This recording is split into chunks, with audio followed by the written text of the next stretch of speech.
জিন এবং ইনসানকে সৃষ্টি করেছে আমার ইবাদত করার জন্য। আমরা আজকে সেই ইবাদত থেকে আমরা সকলে দূরে চলে গেছি। আল্লাহ তাআলার প্রথম হুকুম হচ্ছে কালমা, এরপরেই হুকুম হচ্ছে যে নামাজ। আমরা সেই নামাজ থেকে আজকে আমরা অনেকটাই দূরে চলে গেছি। আমরা নামে মুসলমান, আমাদের ঈমান, আমাদের মনের মধ্যে একটু ঈমানের প্রমাণ নেই, আল্লাহ তাআলার ভয় নেই। যদি মেরে ভাইরা মুসলমান সেই ভয় আমাদের দিলের মধ্যে থাকতো, তাহলে আমরা আজ এই নামাজ থেকে দূরে যেতাম না। আমাদের নামাজটা আজকে এরকম হয়ে গেছে, একটা এক্সাম্পল দিলে আপনারা বুঝতে পারবেন। একদিন ইমাম সাহেব মসজিদের মধ্যে নামাজ পড়াচ্ছে, জোহরের নামাজ। ইমাম সাহেব বসে 3 রাকাতে বসে গেছে। তো 3 রাকাতে সালাম ফিরানোর পরে ইমাম সাহেব তাদেরকে জিজ্ঞাসা করছে যে কত রাকাত নামাজ হয়েছে। তখন একজন মুসল্লি সাহেব থেকে উঠে বলছে, ইমাম সাহেব 3 রাকাত নামাজ হয়েছে। তখন ইমাম সাহেব জিজ্ঞাসা করলো যে এই মসজিদের মধ্যে প্রায় 150 জন মুসল্লি আছে, তো তাদের মধ্যে কেউ বলতে পারলো না যে কত রাকাত নামাজ হয়েছে, তুমি কিভাবে বললে? বলছে, ইমাম সাহেব আমার 4টে দোকান আছে, আমি জোহরের সময় ওই দোকানগুলো বন্ধ করে এই নামাজে আসি। তো এই নামাজে এসে আমি প্রত্যেক রাকাতে একটা দোকানের আমি হিসাব ছেড়ে ফেলি। বলে ভাবনা বুজুর্গ দোস্ত, আমাদের সেই হিসাব ছাড়ার মতো আমাদের নামাজ হয়ে গেছে। আমরা মসজিদে লোক দেখানি আসতে হয়, আসি আর ঠক ঠক করে সিস্টেমের মসজিদ থেকে চলে যায়।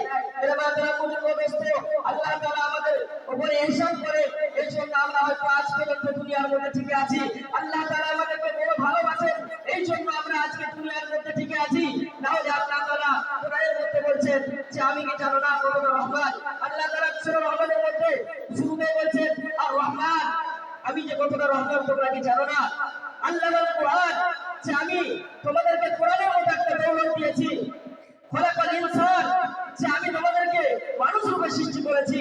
আল্লামাহুল বায়ান, যে আমি তোমাদেরকে কথা বলা শিখিয়েছি, কথা বলার মতো শক্তি দিয়েছি। বলে না বুজুর্গ দোস্ত, আল্লাহ তাআলা যে 18,000 নবী দুনিয়ার মধ্যে পাঠিয়েছে, যদি আমরা একবার দুনিয়ার মধ্যে চোখটা ফিরিয়ে দেখি যে মানুষ ছাড়া কেউ কথা বলতে পারে না। এটা ভাবনা বুজুর্গ দোস্ত, আল্লাহ তাআলা সেই মানুষকে কত বড় নিয়ামত দিয়েছে, আল্লাহ তাআলা কত বড় নিয়ামত দিয়েছে।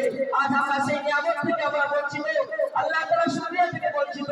মেরা মাতারা বুজুর্গ দোস্ত, সেজন্য আমাদেরকে সেইভাবে নামাজ পড়তে গেলে আমাদেরকে কি করা দরকার? মেরা মাতারা বুজুর্গ দোস্ত, আল্লাহ তাআলা আমাদেরকে সেই রাস্তা দেখিয়ে দিয়েছেন।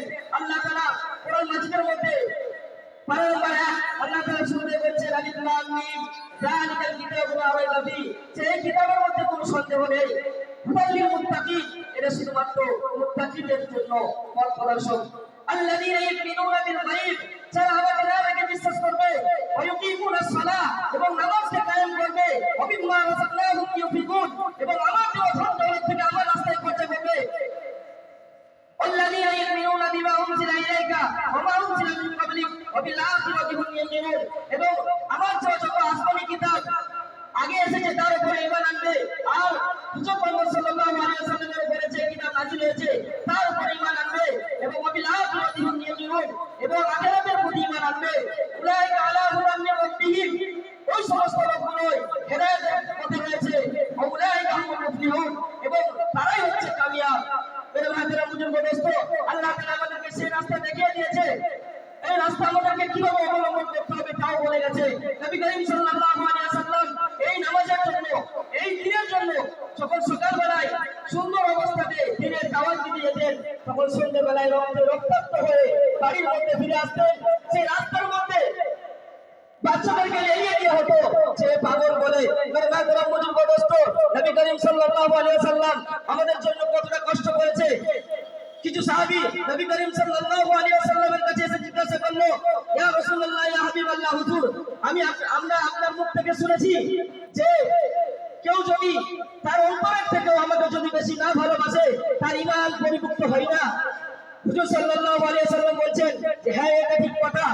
তখন সাহাবীরা বলল, ইয়া রাসূলুল্লাহ, ইয়া হাবিবাল্লাহ, হুজুর, তো আপনি যখন মরে যাবেন, আপনি যখন ইন্তেকাল হয়ে যাবেন, তখন আপনার পরে যারা আপনার উম্মতিরা দুনিয়ার মধ্যে আসবে, তখন তারা আপনাকে কিভাবে ভালোবাসবে?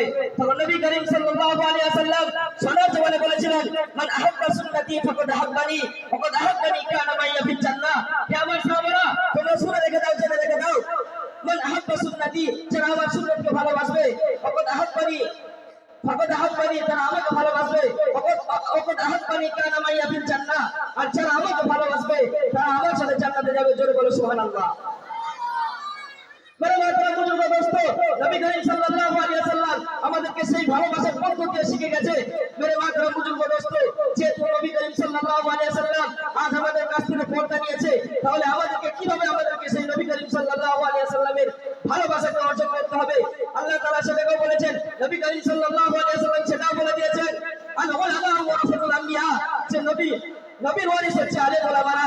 মেরে মাতারা বুজুর্গ দোস্ত, আমরা আজকে সেই আলেম ওলামাদেরকে গালি দিয়ে থাকি যে আলেম ওলামারা সন্ত্রাসবাদ, আলেম ওলামারা চুরি করে, ডাকাতি করে, ওরা মাদ্রাসাগুলো কেবলমাত্র টাকার জন্য। মেরে মাতারা বুজুর্গ দোস্ত, আলেম ওলামাদের এত মর্যাদা আল্লাহ তাআলা দিয়েছে, যদি কোনো মানুষ জানতো তাহলে আর সে কোনো আমল হয়ে থাকতো না, সে আলেম হওয়ার প্রচেষ্টা করতো। মেরে মাতারা বুজুর্গ দোস্ত, আলেম ওলামাদেরকে নবী করিম সাল্লাল্লাহু আলাইহি ওয়াসাল্লাম এতটা মর্যাদা দিয়েছেন যে নবীদের ওয়ারিস বলা হয়েছে আলেম ওলামাদেরকে, আর আজ আমরা তাদেরকে গালি দিই।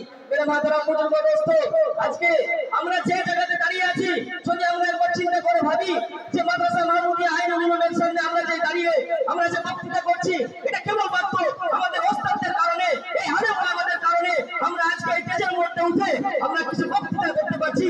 মেরে মাতারা বুজুর্গ দোস্ত, আজকে যদি একটা ডাক্তারকে এই স্টেজের মধ্যে রাখা হয়, তাকে যদি বলা হয় তুমি বক্তৃতা রাখো, তুমি ইসলামের মধ্যে কিছু আমাদেরকে বুঝাও, মেরে মাতারা বুজুর্গ দোস্ত, এই বুঝানোর সরল শক্তি একটাই মাত্র রাস্তা, সেটা হচ্ছে আলেম ওলামা। আর যদি এই দিন থেকে আলেম ওলামা উঠে যায়, মেরে মাতারা বুজুর্গ দোস্ত, তাহলে কিয়ামত আমাদের নিকটবর্তী চলে আসবে। আর যদি এই দিনের মধ্যে আলেম ওলামা টিকে থাকে, তাহলে ইনশাআল্লাহুল আজিজ, তাহলে কিয়ামত আরো আমাদের জন্য দূরে পেছিয়ে যাবে। মেরে মাতারা বুজুর্গ দোস্ত, আমার এটাই উদ্দেশ্য যে আমরা এই ভেতুয়া গ্রামে বিভিন্ন, আমরা কত 500 থেকে 700 আমরা গ্রামের লোক বাস করি, তো আমরা সকলে এই নামাজ থেকে আজকে দূরে চলে গেছি, কেননা আমাদের মসজিদ খালি এখন। মেরে মাতারা বুজুর্গ দোস্ত, তাই আমি এই বলে আমার বক্তৃতা শেষ করছি যে আমরা সকলে আমরা নামাজের দিকে ধাবিত হব এবং নামাজকে আমরা আপন করে নেব। মেরে মাতারা বুজুর্গ দোস্ত, নামাজের মধ্যে সমস্ত কিছু হার রয়েছে। এই বলে আমার ক্ষুদ্রতম বক্তব্য শেষ করছি। আখির দাওয়ানা আলহামদুলিল্লাহি রাব্বিল আলামিন।